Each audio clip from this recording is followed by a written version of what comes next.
L'Exode, chapitre 1.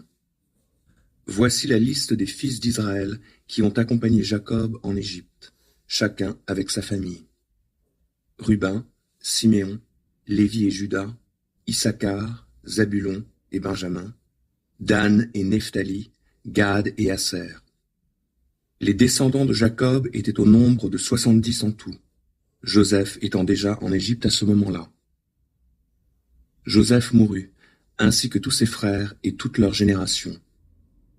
Les Israélites furent féconds, proliférèrent, se multiplièrent et devinrent de plus en plus puissants, si bien que le pays en fut rempli. Un nouveau roi vint au pouvoir en Égypte. Il ne connaissait pas Joseph. Il dit à ses sujets, « Voyez, le peuple des Israélites est plus nombreux et plus puissant que nous. Il est temps d'aviser à son sujet, pour qu'il cesse de se multiplier. Sinon, en cas de guerre, il risque de se ranger aux côtés de nos ennemis et de combattre contre nous pour quitter ensuite le pays. » Alors on imposa aux Israélites des chefs de corvée pour les accabler par des travaux forcés.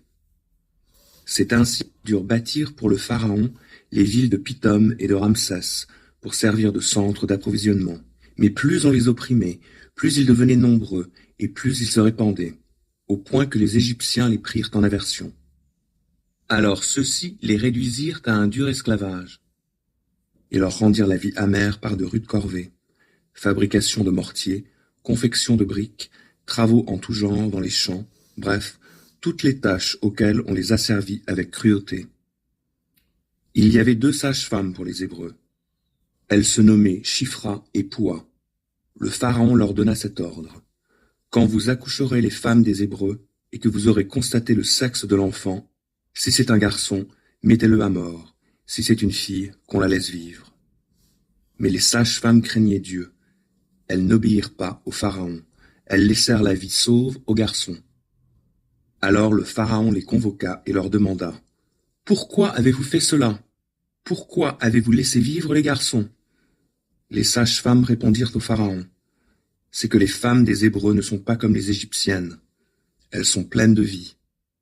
Avant que la sage-femme arrive auprès d'elles, elles ont déjà mis leur enfant au monde. » Dieu fit du bien aux sages-femmes, et le peuple continua de se multiplier et devint extrêmement puissant. Comme les sages-femmes avaient agi par crainte de Dieu, Dieu fit prospérer leur famille.